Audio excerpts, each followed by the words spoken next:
Krishna Nagar colony टूटने की कगार पर पैनी नजर सामाजिक संस्था आई मदद को।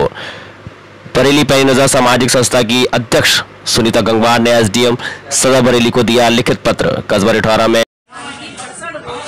कॉलोनी काटी गई है। कॉलोनाइजर ने एससी से वो पूरा खेत खरीदा था 32 बीघे का चरखा, उसमें कई पारिवारिक हिस्सेदार हैं उस 32 बीघे में, और इन लोगों को जो है प्लाट करके उसने बेच दिया। ये मजदूर है बेचारे, रोज कमाने खाने वाले लोग हैं।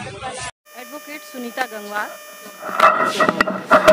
ये कस्बा रिठौरा के पास भड़सर रोड पर एक कृष्णा नगर नाम की कॉलोनी बनाई गई है, और कॉलोनाइजर ने एससी से वो खेत खरीदा था। वो खेत 32 बीघे खेत था, उस पर उसने प्लाटिंग करके लोगों को बेच दिया। ये वही लोग हैं, इन्होंने अपने उस पर किसी ने 100 बीघे, किसी ने 150 गज का प्लाट खरीद कर मकान बना लिए। अब वहाँ से राष्ट्रीय राजमार्ग प्राधिकरण जो है वहाँ हाईवे बना रहा है, बाईपास निकाल रहा है, जिसमें इनके मकान टूट जाएंगे। अब टूट जाने के बाद चूंकि इनका दाखिल खारिज नहीं हुआ, रजिस्ट्री हो चुकी है, सरकार ने रजिस्ट्री शुल्क लिया है, मगर दाखिल खारिज नहीं हो पाया इनके पास, क्योंकि वो एससी की जमीन थी और कॉलोनाइजर बेच के चला गया। मकान टूटने के बाद अभी एसडीएम साहब ने बताया कि जो मुआवजा मिलेगा वो एससी जो उसका खेत धारक है उसको मिलेगा। तो ये बताएं फिर ये मजदूर बेचारे क्या करेंगे जिन्होंने मकान बनाया है और पूरे अपने जीवन की सारी पूंजी लगा दी है। ये रोज कमाने खाने वाले लोग हैं, तो क्या ये इनके साथ इतना बड़ा धोखा नहीं है? कॉलोनाइजर द्वारा भी धोखा है और दूसरे सरकार द्वारा भी है। ऐसे नियम क्यों बनाते हैं कि रजिस्ट्री आंख मूंद के सरकार क्यों कर देती? केवल रेवेन्यू लेने के लिए, कर लेने के लिए रजिस्ट्री कर देती है, और उसके बाद उसे पता चलता है कि वो मालिक ही नहीं है, क्योंकि ये लोग पढ़े लिखे नहीं है, इन्हें जानकारियां नहीं थी। तो मेरी मांग है एसडीएम साहब से कि इनको इनका मालिकाना हक या दाखिल खारिज किसी भी नियम के तहत जो होता हो करवाएं। क्योंकि एक नियम ये भी है कि 15 बीघे से ऊपर अगर एससी के पास जमीन है तो वो बेच सकता है और खरीद सकता है, उसकी जमीन कोई भी खरीद सकता है। तो उस नियम के तहत मैंने एसडीएम साहब से बात की है, तो उन्होंने कहा है कि तहसीलदार को देखकर जाँच करवाते हैं, और इन्हें जब तक ये मालिकाना इनको हक नहीं मिलता है, हाईवे वहाँ से निकाला जा रहा है, इनको मुआवजा इनके खाते में मिलना चाहिए, ना कि एससी के खाते में, क्योंकि जिसके खाते में चले जाएगा वो नहीं देगा। ये सीधी सी बात है, और उससे लेना फिर कहा जाएगा कि गैर कानूनी प्रक्रिया है। मैडम, ये जमीन जो बेची जाती है तो वो कॉलोनाइजर जो था किस कास्ट का?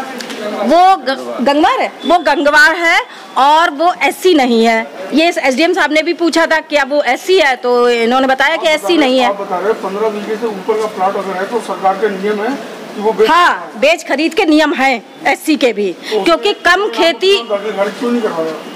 नहीं, इन लोगों को जानकारी नहीं है। अब जब वो हाईवे निकलने की नौबत आई है तो उसमें ये कहा जा रहा है कि आप लोगों को मुआवजा नहीं मिल पाएगा, वो मुआवजा एससी को मिलेगा।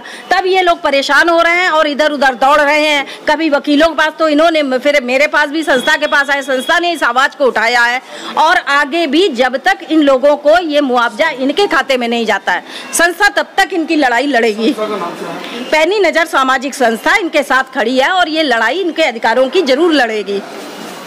रिठौरा से विशाल गुप्ता, रिठौरा से।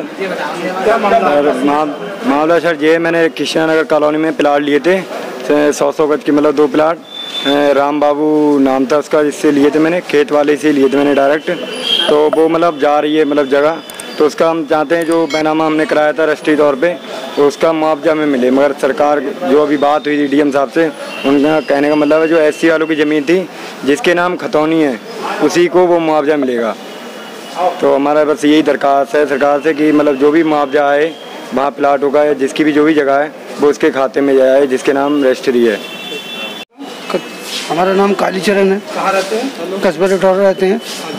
क्या समस्या? समस्या ये है कि हमारे सामने रजिस्ट्री है हमारे हम लोगों के नाम, और वो प्लाट हमारे वो हाईवे में जा रहे हैं, उसका पैसा हमें मिलना चाहिए, उन्हें नहीं मिलना चाहिए।